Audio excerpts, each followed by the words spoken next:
Se você está assistindo esse vídeo, você provavelmente é brasileiro ou conhece bastante da nossa cultura aqui no Brasil. Seja elas culinária, comportamento, essas coisas aí. E também nossa cultura, como outras culturas do mundo, tem lendas. Lendas urbanas, lendas positivas, tanto faz. Tem lendas aqui. Então eu vim mostrar pra vocês nosso folclore aqui. Vocês provavelmente já conhecem vários bichos do nosso folclore, mas eu vou citar de qualquer forma. E citar também os mais cabeiros, pelo menos que eu achei mais bizarro. Pega a tua paçoca aí, pega o teu guaraná e vai ficar melhor a tua imersão no vídeo, mano. Você provavelmente já conhece o Saci. Na real, eu acho que todo mundo conhece o Saci. Um moleque de uma perna só que tem um gorro vermelho, usa um cachimbo, faz redemoinhos e joga bosta na feijoada das pessoas. Ele já é um clássico, eu não preciso nem falar muita coisa sobre eles. O Curupira é um guardião da floresta brasileira, que tem cabelos que se assemelham a chamas, ou em algumas versões realmente são chamas o cabelo dele. E sua característica mais notável são seus pés curvados para trás, que seria para tentar confundir caçadores que estariam andando na floresta. Então ele anda, faz as pegadas dele, caçadores vão investigar, vão para um lado A, mas ele na verdade foi para o lado Z. Há relatos de que ele já andou em cima de um javali, que ele anda em cima de javali. O boto cor-de-rosa já é clássico, já virou até um meme essa porra. É um boto que em várias noites se transforma em um cara, aí ele chega em uma esposa, uma mulher já casada, aí ele engravida a mulher, aí ele só sai e vira o boto e valeu, falou, e pão no seu cu, cria esse filho aí, só piranha. A moça cabeça acho que já é um pouquinho mais, digamos que bizarra. É uma mulher que se relaciona com um padre secretamente. Com esse relacionamento ela recebe um castigo, que ela vira uma mula sem cabeça, com cabeça, que o que seria a cabeça são chamas. Aí ela teria que correr umas 7 cidades atacando várias pessoas. Qualquer pessoa que passar na frente dela, ela teria que atacar. Essa lenda já é um pouquinho mais assustadora que as outras, né? Tipo, imagina ver um cavalo com a cabeça em chamas correndo atrás de você. Isso não seria assustador? Se bem que você tacando bosta na feijoada da sua avó, acho que é um pouquinho bizarro. Mas enfim, vamos pro próximo. O boitatá, eu acho que esse é o bicho mais foda de qualquer lenda que exista, mano. É uma cobra enorme, cheia de olhos e que pega fogo. Esse fogo que ela tem não sai com água. Já não vai apagar esse fogo não vai apagar. Reza a lenda que a pessoa que olhar para os olhos do boitatá irá enlouquecer e provavelmente irá morrer. Agora que eu já falei das mais comuns, acho que eu posso seguir falando das mais... Assim, acho que tem algumas mais comuns aqui, mas as darkzinhas, assim, mais bizarras.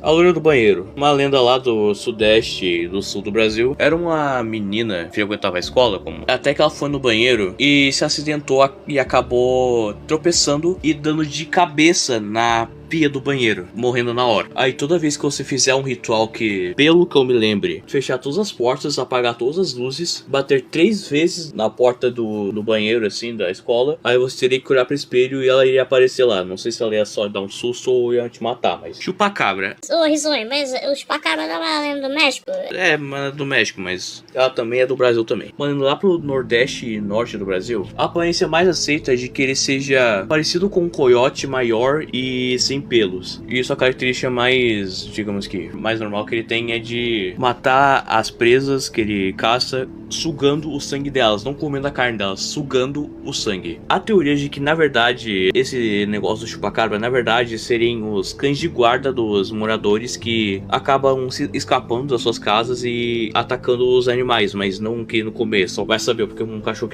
queira matar uma galinha, mas... Aí depois de um tempo, o sangue acaba secando e dá a impressão de que o animal teve seu sangue sugado e suas energias vitais foram pro saco. Mas ainda assim é uma lenda que perdura até hoje. O lobisomem é uma lenda que reside grande parte do Brasil, mas aparentemente é forte no Nordeste e no Centro-Oeste. São de um homem que geralmente é amaldiçoado por uma bruxa ou alguém que faz feitiços, tipo voodoo ou algo assim. Aí seu corpo acaba esticando, seus dentes crescendo, seu focinho esticando também, aparecendo vários pelos pela sua pele. Ele seria uma criatura sobrenatural e sanguinolenta, desesperada por ajuda ou também que quer matar todo mundo ao mesmo tempo. E o único jeito de você conseguir matar um lobisomem é com armas de prata. É uma bala ou uma faca de prata que você teria que matar ele. A prata, em coisas sobrenaturais como lobisomem ou vampiro, ela tem certas peculiaridades propriedades especiais que acabam sendo mais eficientes em criaturas sobrenaturais, mas eu não sei exatamente o porquê disso acontece. Mas Mapinguari, eu acho que alguns de vocês devem conhecer o Mapinguari. Uma criatura lá no norte, mais especificamente na Amazônia, é uma criatura humanoide com mais ou menos uns 5 ou 6 metros de altura, um pouquinho menor, mas é uma criatura grande, com apenas um olho central na sua cabeça e uma boca enorme na sua barriga ou peito, no seu abdômen em geral. Ele seria também, como Curupira, um guardião da floresta, que quando vem caçadores, ele vai lá e mata eles para proteger sua floresta. Há relatos de que o Mapinguari, na verdade, seria um parente vivo de uma preguiça gigante, já que suas características podem ser bem parecidas, como algo grande, garras grandes e muito pelo. Aí acabou que esse seria o tal Mapinguari. Por conta dessa coisa dele parecer um Megatherium, ele tem medo de preguiças normais, as preguiças no caso atuais. O Corpo Cego, uma criatura residente também no sudeste e no sul do Brasil, um homem tão cruel que batia até na mãe, nos pais em geral. Um homem tão cruel, mas tão cruel, que nem o próprio céu e o inferno aceitaram quando ele morreu. Ele chegou em Ubar, foi lá beber, acabou assim envolvendo uma briga. Aí ele acabou morrendo. Aí depois do seu funeral, já que nem o próprio céu, nem o próprio inferno, de tanta maldade que viram em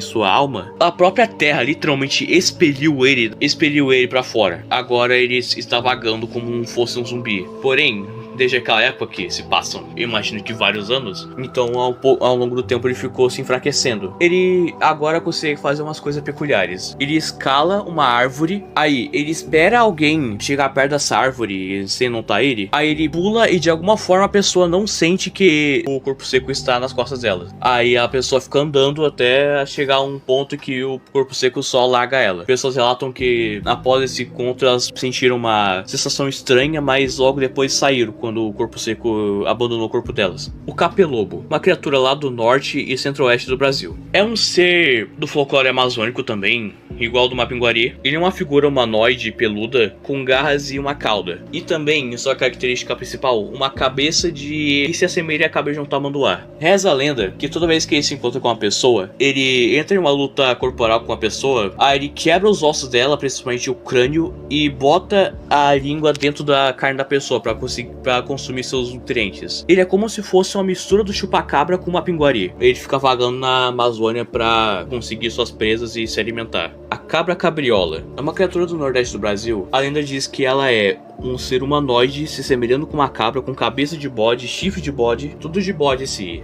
exceto a sua postura e suas mãos, que são humanoides. E também o fato que ela cospe fogo.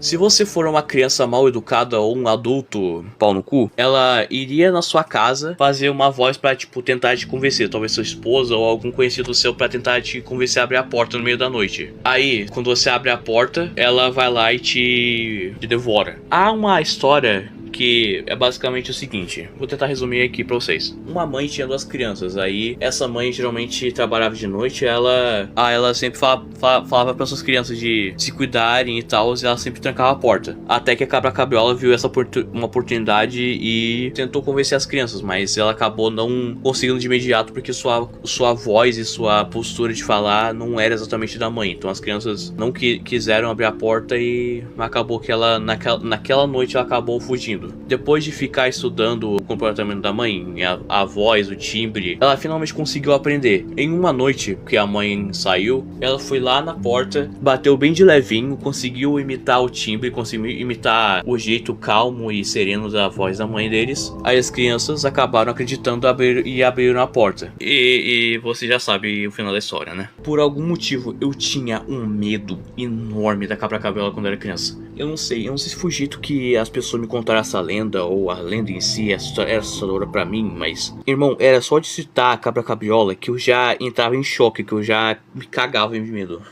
Nossa senhora, não gosto de lembrar essa coisa. O espectro da Boêmia ou Boca de Ouro. Ele era um homem bem despreocupado com sua vida, sempre bebendo, festejando, realmente se importar com nada. Até que certo dia ele acabou morrendo, seja de velhice ou de alguma outra coisa. Só que ao invés de ficar no seu caixão de boas, dormindo assim, não, ele quis voltar como espírito. Então ele fica vagando pelas cidades do sudeste lá, geralmente pedindo um foguinho pro cigarro. Aí se você desse um foguinho pro cigarro dele, ele iria embora. mas se você não desse o foguinho pro cigarro dele, ele iria... Pareceria que ele iria embora, porém ele ficaria nas suas costas, assim, te observando e tal.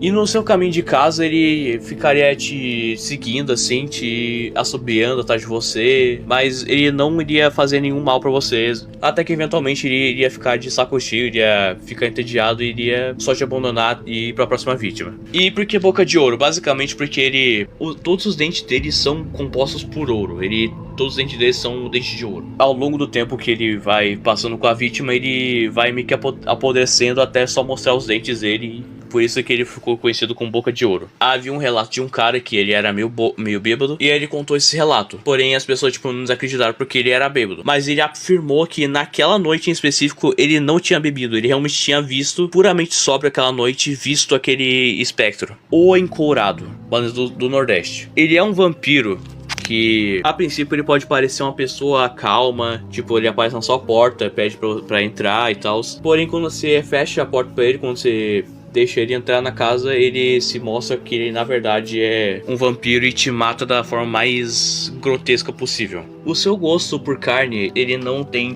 variações muito precisas. Ele prefere bastante carne de pessoas que não frequentam a igreja. Uma cidade que recebeu o Encourado reparou que se elas derem a galinha ou ovelhas pra ele, já seria de bom tamanho. Ele não iria matar ninguém. Então ele só foi embora. Como que você vai saber que o Encourado está na sua cidade? Se o clima ficar um pouquinho mais instável, urubus começarem a rodear a cidade e se o cachorro aparentemente estar com medo e não querendo sair de casa, isso é um sinal de que o Encourado está vindo. Ah, mas eu posso só simplesmente matar ele botando uma estaca no coração dele ou um alho. Ele não é um vampiro convencional, não. Ele pode sim ir na luz do sol, ele pode levar uma estacada no coração, ele é imune até prata, amigo. Então, só dá, uma carne pra ele que ele vai ficar calmo e não vai querer te matar. Então, ou só não abre a porta pra ele. Labatute, uma criatura do Nordeste. Se assemelha bastante com uma pinguari, sendo uma criatura com uma boca enorme, mas não no tronco agora, sim, realmente na cabeça. Presas de elefante e um olho só no centro do seu rosto. Ele seria uma criatura enorme, igual a dessas que eu falei, que seriam enormes. E ele, geralmente, quando vê uma pessoa, ele sem hesitar nem nada, ele mata a pessoa da maneira mais grotesca possível e provavelmente se alimentando do corpo dela, tentando saciar a fome que não para. A fome dele não para, ele sempre tá com fome e sempre tenta matar as pessoas e comer elas pra tentar saciar, mas nunca vai saciar a fome dele. O Labatute, ele foi inspirado no Pedro Labatut, que era um militar francês, que as histórias geralmente retratam ele como uma pessoa respeitada e tal, porém ele era um puro filho da puta, é isso que eu posso dizer pra vocês. Ele tinha um literal exército de escravos, e ele usava esses escravos para lutarem para ele nas guerras. Deu pra ver que ele não é uma pessoa de muito bom coração, não. Digamos que o Labatut seria uma representação da alma desse tal Pedro Labatut. A pisadeira, uma criatura do Nordeste e Sul do Brasil. Geralmente aparece de noite na casa das pessoas aleatoriamente. Ela não faz nada exatamente maligno contra você, ela não te mata nem nada. Só que ela iria na sua cama, iria pisar em cima do seu peito, da sua barriga, fazendo você ter uma falta de ar e ficar paralisado. Isso seria uma forma das pessoas daquele local explicar o que seria a tal paralisia do sono. Que elas provavelmente já viram uma velha em cima do corpo delas e acharam que realmente seria algo, um espírito, mas provavelmente era só a alucinação delas da paralisia do sono. A Matinta Pereira, uma criatura do norte e centro-oeste do Brasil, que rodeia a casa de pessoas do interior, assim, e se transforma em um pássaro, e especificamente a coruja rasga-mortalha, que faz um som estridente de chato. Puta que meu pariu.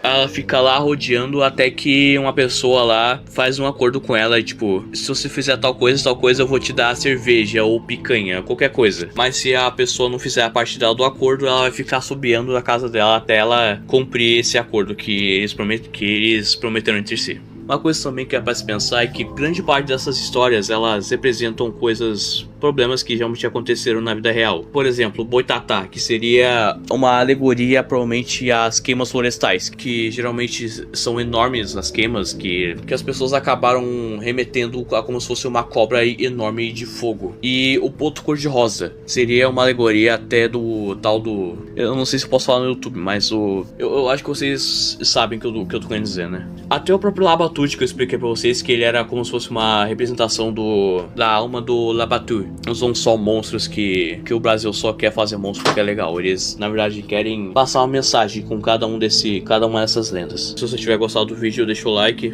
se inscreve e passa no canal do Zero, meu editor. Compartilha, porque o canal tá meio ruim de notificação. Não sei se é o YouTube que tá recomendando muito menos pras pessoas, mas dá uma ajudinha, vai. Dá uma ajudinha, por favor. Tá foda aqui, mano. É isso. Tchau.